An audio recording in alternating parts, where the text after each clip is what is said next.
Tiga, ya. Yesus mendekati mereka dan berkata, "Kepadaku telah diberikan segala kuasa di sorga dan di bumi." Puji Tuhan.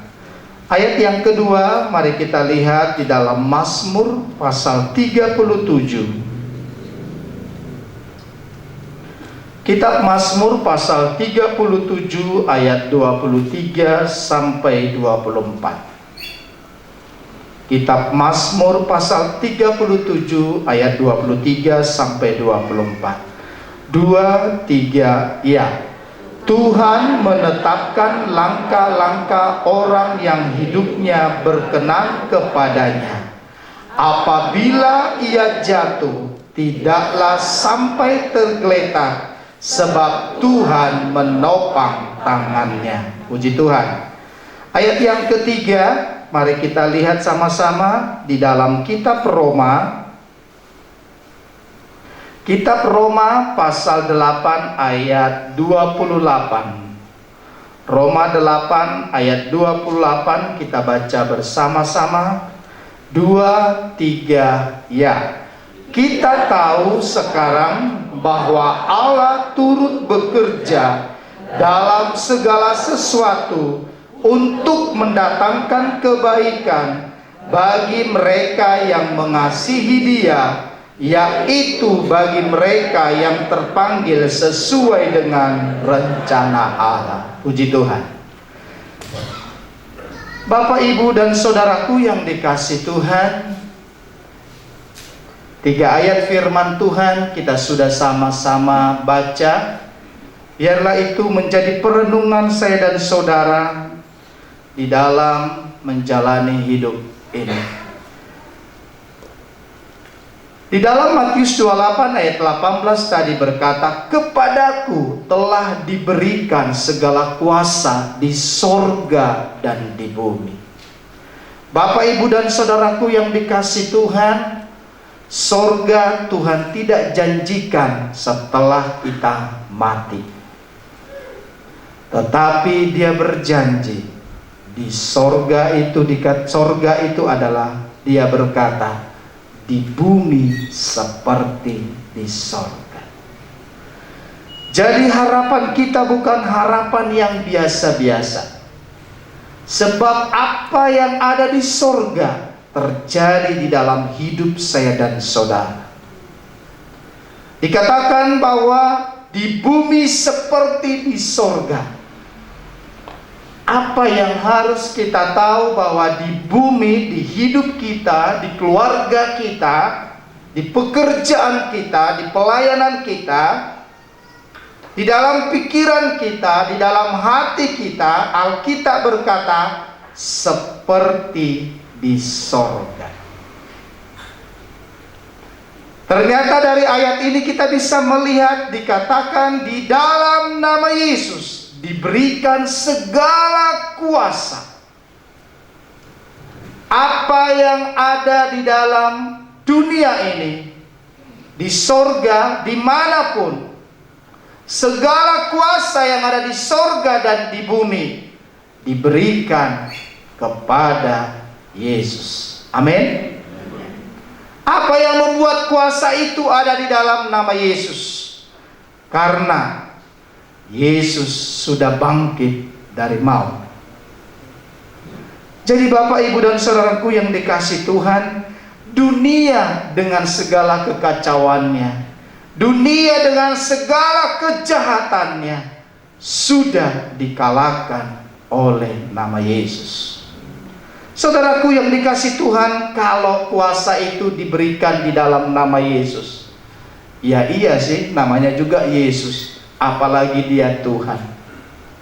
Saudara, inilah yang membuat kita akan melangkah dan berjalan dan terus mencapai tujuan di mana saya dan saudara harus mengakhirinya dengan benar. Kita tidak hanya hidup dengan begini-begini saja. Ya makan, ya bekerja, ya sekolah, ya menikah, atau apa saja yang sedang kita rencanakan. Mazmur berkata, Tuhan menetapkan langkah-langkah orang siapa? Hanya orang yang hidupnya berkenan kepadanya. Artinya orang-orang yang sudah percaya Yesus, dia akan terus mengikuti jalannya Tuhan. Saudaraku yang dikasihi Tuhan, mengapa orang semakin jahat?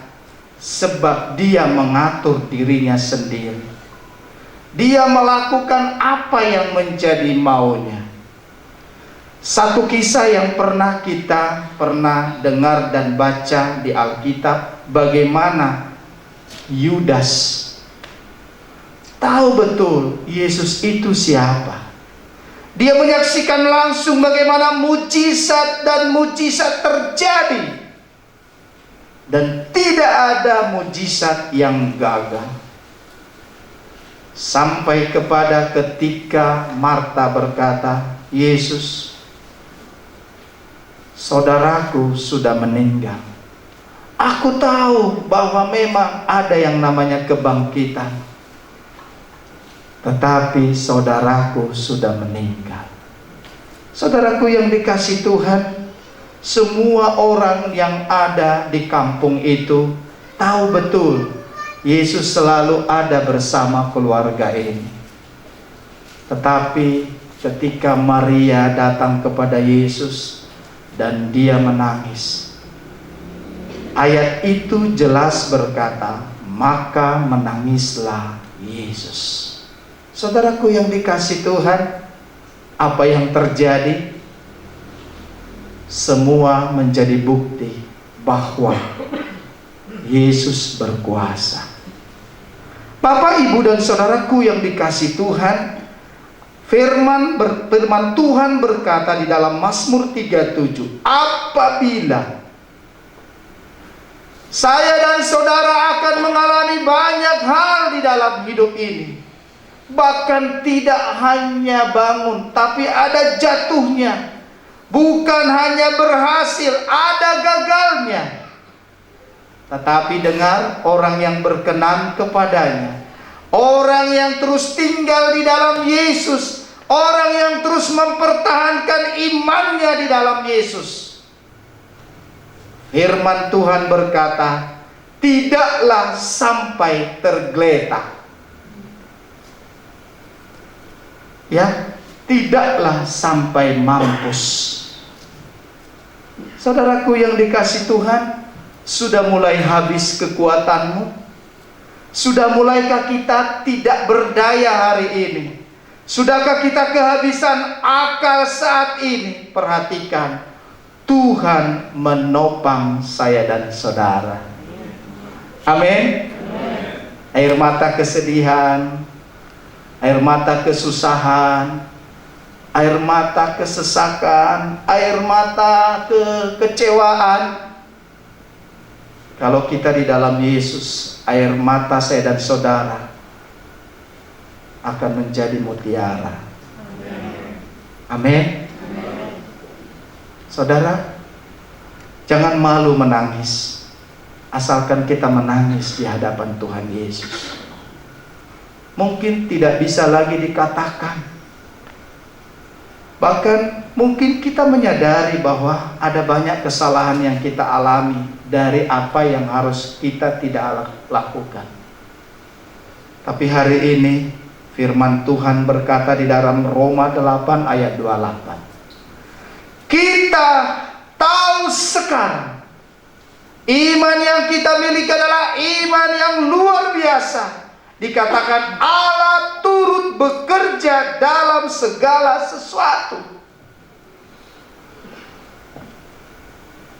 Gelap, dia berjanji, titik terang tidak akan hilang. Putus asa, Tuhan berjanji, dia akan terus menolong saya dan saudara. Apa yang Tuhan kerjakan di dalam hidup saya dan saudara? Ayat ini sangat indah sekali dan menguatkan hati saya dan saudara. untuk mendatangkan kebaikan bagi mereka yang mengasihi Dia. Di dalam nama Yesus ada kuasa di sorga dan di bumi. Jangan berhenti mengasihi Tuhan, karena Tuhan terus mengerjakan kebaikan. Kebaikan. Haleluya. Semua pasti punya kerinduan supaya semua menjadi lebih baik. Hari ini, masihkah kita tetap percaya dan yakin bahwa kuasa di dalam nama Yesus itu sungguh membuat saya dan saudara terpesona? Kalau saya dan saudara terpesona dengan apa yang Tuhan katakan lewat firman-Nya saat ini, maka tebarkanlah pesona itu setiap hari. Amin. Bayangin kalau ada orang sedih, menangis, kita tebarkan kesedihan. Kalau ada orang sedang bersukacita, kita juga tebarkan sukacita. Hari ini lihat di dalam dirimu, tebarkanlah pesona kuasa dari Tuhan. Bapak Ibu yang punya kendaraan mobil, pasti perjalanan akan dimulai ketika Bapak Ibu mulai menggerakkan setirnya. Ya, ada orang bilang begini, Pak Nen bisa bawa mobil? Oh bisa, tapi semua penumpang turun dan mendorong. Karena apa? Ya, injak gasnya pun saya nggak pernah, apalagi injak rem. Tapi saya bisa naik bawa mobil. Saya sering kok di sampingnya supir. Bagaimana kekristenan saya dan saudara sampai hari ini? Kuasa itu sudah disediakan buat saya dan saudara. Ya, saya kan sudah ke gereja. Tapi kalau saya ada masalah, saya butuh dong orang bantu saya. Yes. Tapi ketika cobaan itu datang, kita akhirnya tidak bisa berbuat apa-apa. Mari hari ini, Tuhan ada di pihak saya dan saudara. Saudaraku, suatu hari ada seorang ibu-ibu histeris dan berteriak, dan dia tidak berhenti dengan teriakannya. Kenapa? Di tempat dia tinggal di sebuah gang terkenal dengan anjing galak.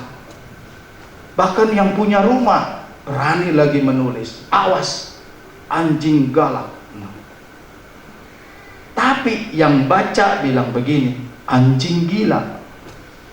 Bayangkan, ditulis loh, anjing galak. Tapi cerita orang dari ujung ke ujung, dari gang ke gang, di gang kami ada anjing gila. Apa yang terjadi? Akhirnya yang ngomong anjing gila ini suatu hari berteriak dan berteriak histeris, oh tolong saya.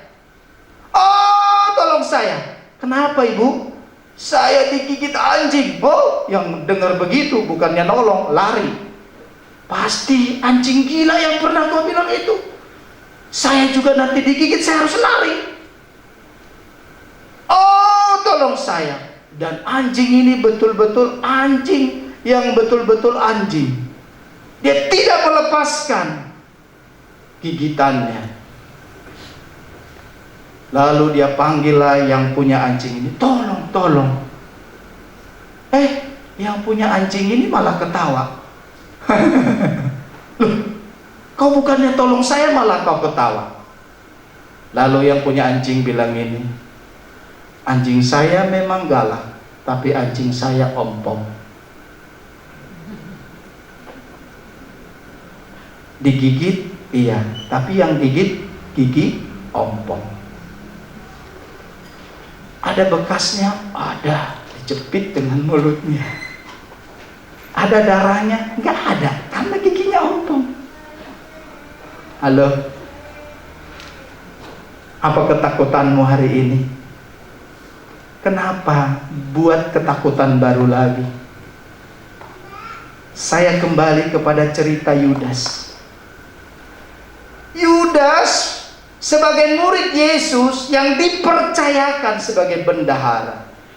Dia bilang begini dalam hatinya, kalau saya jual ini nanti Yesus, Lazarus aja bisa dibangkitkan, apalagi yang nangkap-nangkap itu nanti hilang semuanya. Karena berapa kali peristiwa Injil mencatat, setiap orang-orang yang ingin menangkap Yesus, mereka tidak dapat. Saudaraku yang dikasih Tuhan, benar ada ketakutan, tapi jangan buat ketakutan baru. Benar ada yang membuat saya dan saudara khawatir, tetapi kenapa kekhawatiran kita berlebihan? Benar hidup ini memang susah, tetapi kenapa jadi terus susah-susahan? Hari ini firman-Nya berkata dengan lembut. Yesus mendekati mereka dan berkata, Dia tahu bahwa Dia setiap hari bersama dengan murid-muridnya. Dia tahu bahwa Dia selalu ada bersama dengan murid-muridnya selama ini. Bahkan ketika Yesus disalibkan dan dikuburkan, banyak murid-murid yang mulai ketakutan.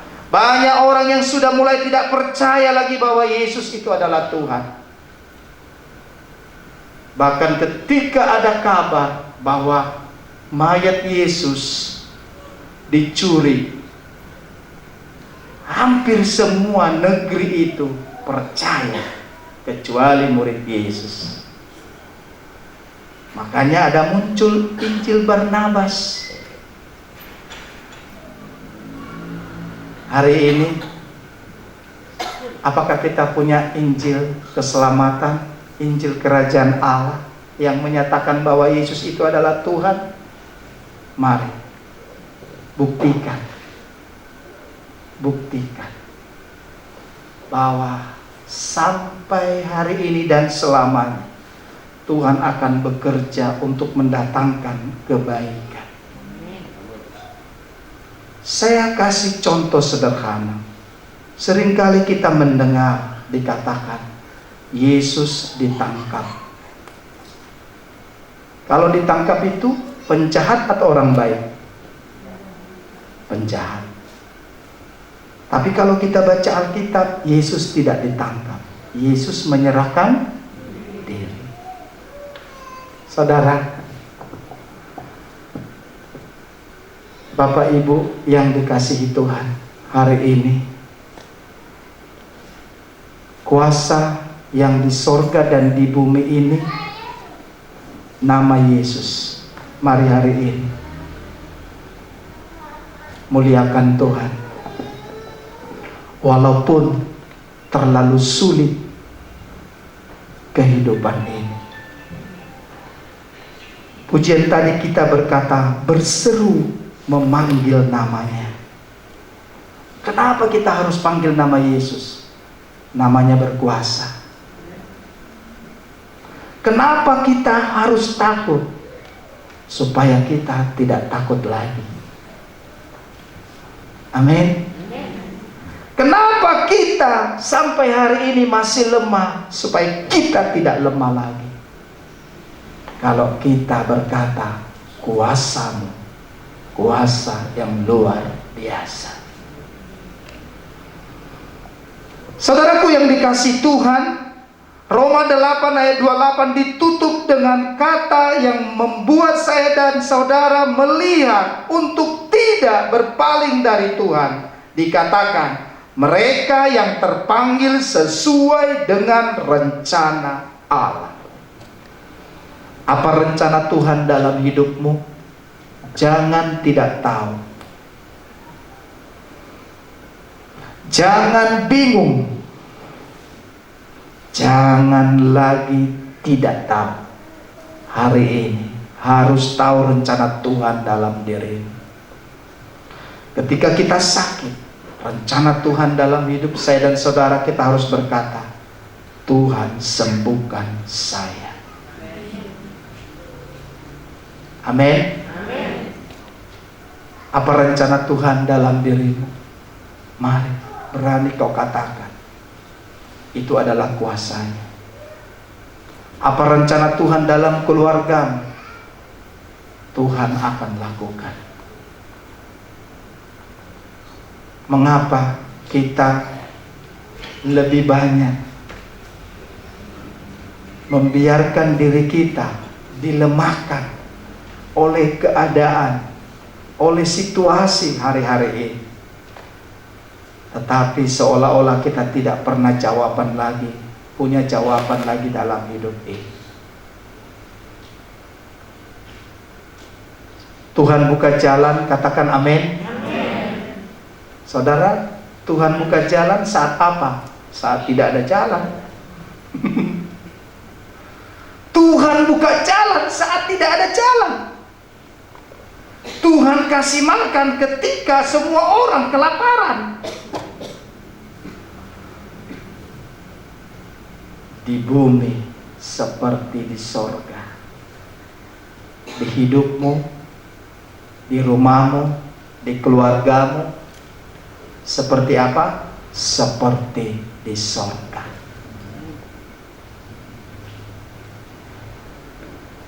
Kalau kita sedang makan, kalau enak, biasanya nambah atau kurang? Nambah atau kurang? Hari ini tambahi kesukaanmu kepada Tuhan.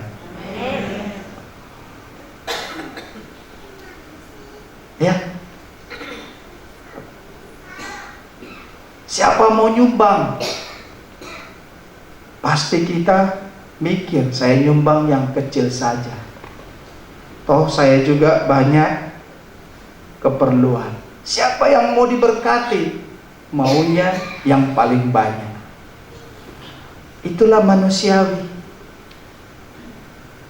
Itu nggak bisa kita salahkan. Tapi hari ini ketika kita melangkah, Tuhan menetapkan langkah-langkah orang yang hidupnya berkenan kepadanya. Bisa bawa mobil, bensinnya habis. Halo, bensinnya habis. Apa yang terjadi? Berhenti. Didorong? Bisa. Ya. Masih percaya Tuhan? Masih yakin Tuhan itu ada? Tapi tidak berbuat apa-apa. Bagaimana kalau jalanannya naik? Bagaimana terus jalannya kalau panjang? Mari hari ini kita cek diri kita. Apakah kita sedang melangkah dengan iman? Atau melangkah hanya dengan kekuatan kita? Kalau kita melangkah dengan kekuatan kita, apakah berhasil? Bisa. Tapi sementara sampai kekuatan itu masih ada. Tetapi ketika kita melangkah dengan iman, saat tidak ada jalan, Tuhan buka jalan. Saat kita lelah, Tuhan berkata, aku memberikan kelegaan kepadamu. Mari. Kita sulit mungkin mengerti tentang rahasia-rahasia kehidupan ini. Hari ini kita berpikir kita akan untung karena cuaca cerah. Oh, hari ini kita berpikir kacau karena cuaca tidak mendukung. Prediksi-prediksi kita akhirnya lebih besar daripada iman kita. Bapak Ibu harus percaya, keluargamu diberkati Tuhan. Amin. Dari mana? Ketika kita di rumah jadi berkat. Kenapa berkat itu hilang? Karena kita percaya, kita juga marah-marah. Kita percaya, kita juga khawatir. Kita percaya, kita juga akhirnya kecewa.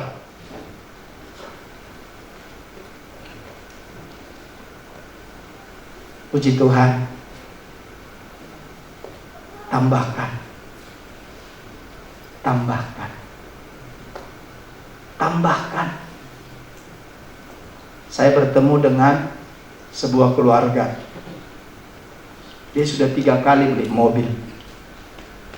Ini bukan pamer, tapi ini kesaksian. Dan setiap dia ganti mobil, naik level. Dan saya tanya, pernah nggak nanti mau ada berkat pas beli mobil yang keempat, mobil rongsokan? Ya enggak lah, katanya. Kenapa? Karena kita punya kehidupan yang luar biasa. Amin. Bagaimana dengan hatimu hari ini? Masih terus luar biasa? Amin. Apakah hati kita luar biasa karena kekuatan dompet? Apakah hati kita luar biasa karena kita masih punya tabungan? Oh, kalau kita punya tabungan, dalam nama Yesus saya diberkati Tuhan. Pas ke ATM saldo Anda tidak mencukupi, nanti lagi lah, mikir dulu. Angkat tanganmu, katakan aku percaya. Amin. Lihat, satu perkataan aja menguatkan hatimu saat ini, apalagi engkau katakan berkali-kali. Karena apa? Bukan saya dan saudara yang melakukannya. Roma 8 ayat 28 berkata, Allah yang bekerja di dalam segala sesuatu.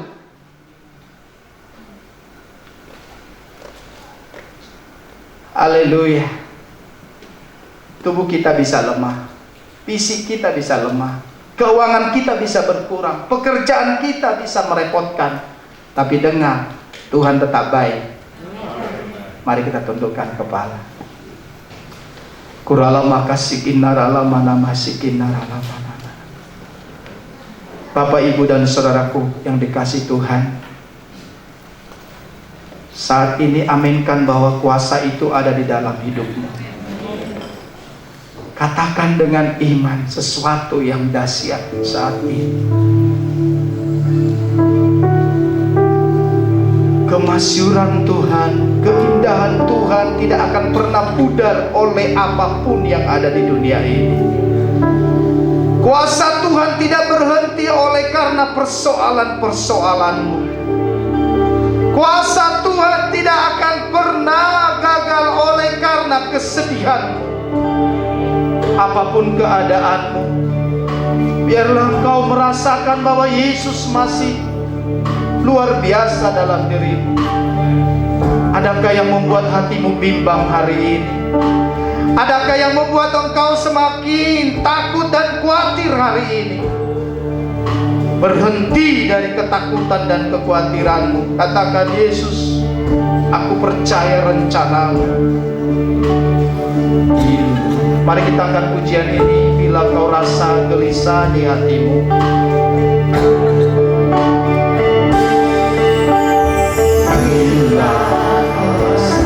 Gelisah di hatimu, bila gelap kabut tak menentu hidupmu, katakan dengan iman, hingga masih ada seorang nolong bagiku. Yesus tak pernah jauh dariku. Bila cobaan